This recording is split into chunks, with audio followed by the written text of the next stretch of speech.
예수님의 말씀은 따지지 말고 무조건 믿읍시다. 할렐루야. 유월절 전에 예수께서 자기가 세상을 떠나 아버지께로 돌아가실 때가 이른 줄 아시고 세상에 있는 자기 사람들을 사랑하시되 끝까지 사랑하시니라. 우리 주님 예수님은 우리를 자기 사람으로 삼으시고 끝까지 사랑해 주십니다. 자, 일대지의 제목이 감히 예수님에게 따지고 급기야는 비난하는 사람들이라고 했습니다. 예수님께서 승천을 염두에 두고 내가 이제 이 땅을 떠나겠다, 너희가 알지 못하는 곳으로 가겠다니까 전혀 이해하지 못하고 저 양반이 자결하려는가? 이렇게 이해했습니다. 이렇게 반응하게 된 이유의 핵심이 뭡니까? 육신 중심이었습니다. 내가 너희에게 이르노니 하나님이 능히 이 돌들로도 아브라함의 자손이 되게 하시리라. 혈통이 중요한 게 아닙니다. 선민사상이 중요한 게 아닙니다. 시오니즘이 중요한 게 아닙니다. 우리가 혹 우리만의 선민사상을 가지고 있을 수 있습니다. 하나님은 세상을 사랑하시되 이처럼 사랑하신다. 우리 주님 예수님은 세상을 사랑하시되 끝까지 사랑하신다. 모든 민족 만민을 사랑하신다. 그걸 우리가 받아야 되는 거예요. 오늘 본문 속에는요, 드디어 예수님을 사마리아인이다, 심지어 귀신 들렸다고 말하고 있습니다.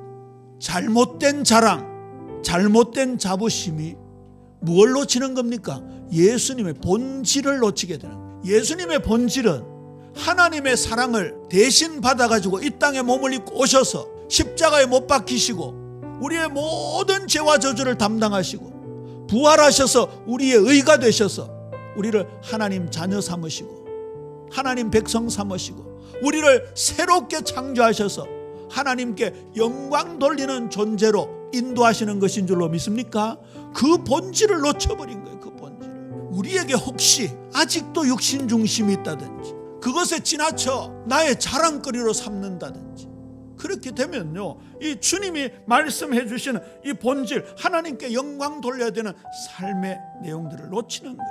거기에 대한 예수님의 대답입니다. 진실로 진실로 너희에게 이르노니 죄를 범하는 자마다 죄의 종이라. 그 하나님의 백성이 지금 죄를 짓고 있다면 마귀 인도받아 죄를 짓는 거예요. 저와 여러분이 범죄하는 그 장소에 예수님만이 필요하다 그 말이에요.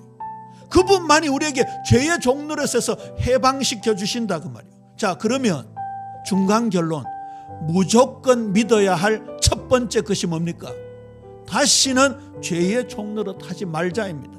하나님이 너희 아버지였으면 너희가 나를 사랑하였으리니 이는 내가 하나님께로부터 나와서 왔음이라. 나는 스스로 온 것이 아니요 아버지께서 나를 보내신 것이니라.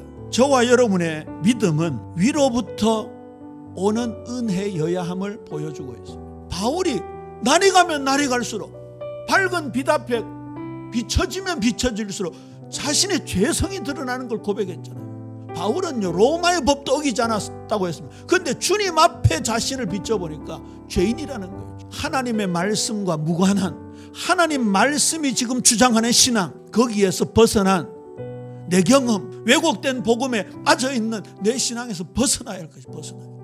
그러면 무조건 믿어야 할 두 번째 중간 결론은 뭡니까? 예수님을 사랑하는 거예요. 누구보다도 예수님 사랑하는 은혜가 넘치게 되기를 주님의 이름으로 축원합니다. 자, 그러면 세 번째, 아브라함의 근본 믿음과 현재적 믿음이 무엇인가? 우리도 그 믿음대로 살아가야 된다 그 말입니다. 그래서 아브라함이 믿었던 부분을 다시 한번 복기해 보자고요. 창세기 12장 1절에서 4절에 보면 아브라함은 믿음의 조상으로서 하나님의 말씀에 이끌린 삶을 살았습니다. 이에 아브라함이 여호와의 말씀을 따라갔고, 이게 무조건 믿는 믿음입니다. 그러면 무조건 믿읍시다의 세 번째 중간 결론은 뭡니까?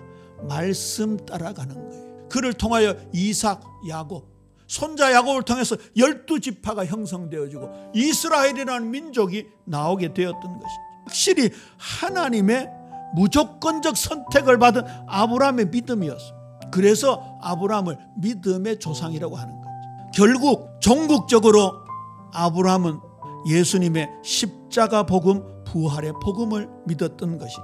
히브리서 11장 19절 말씀입니다. 그가 하나님이 능히 이삭을 죽은 자 가운데서 다시 살리실 줄로 생각한지라 비유컨대 그를 죽은 자 가운데서 도로 받은 것이니라. 무엇을 믿었다고요? 부활을 믿었다고요. 어찌 이런 일이 있을 수 있습니까? 저와 여러분은 역사적으로 예수님의 십자가와 부활 이후의 사람들입니다. 성경에 분명히 부활이 역사적 사건이라는 사실을 명시적으로 기록해 놓은 것을 보고 있는 사람들입니다. 그런데 아브라함은 그 역사적 부활을 이 눈으로 보지 못했습니다. 그런데 그의 영적인 눈으로 예수님의 부활을 미리 당겨서 본 겁니다. 저와 여러분이 이 하나님의 시간 속에서 무엇을 믿어야 할 것인가? 무조건 믿어야 될 네 번째, 그 마지막 절정이 십자가 복음, 부활의 복음을 믿는 겁니다. 그 다음에 야고보서가 말하는 아브라함입니다. 야고보 2장 21절에서 23절에 이렇게 말씀합니다.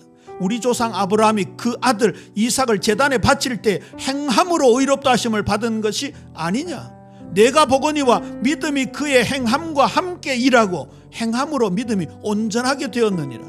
야고보서가 말하는 믿음이 우리 예빈 모든 성도님들에게 풍성하게 넘치게 되기를 주님의 이름으로 축원합니다.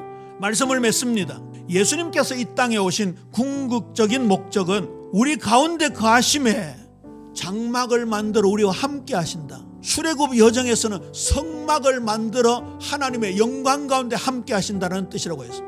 그러면 결국은 뭐예요? 하나님께 영광입니다. 우리가 그의 영광을 보니 아버지의 독생자의 영광이요 은혜와 진리가 충만하더라 하셨습니다. 오늘 제목으로 한번 말씀을 정리해 보자고요.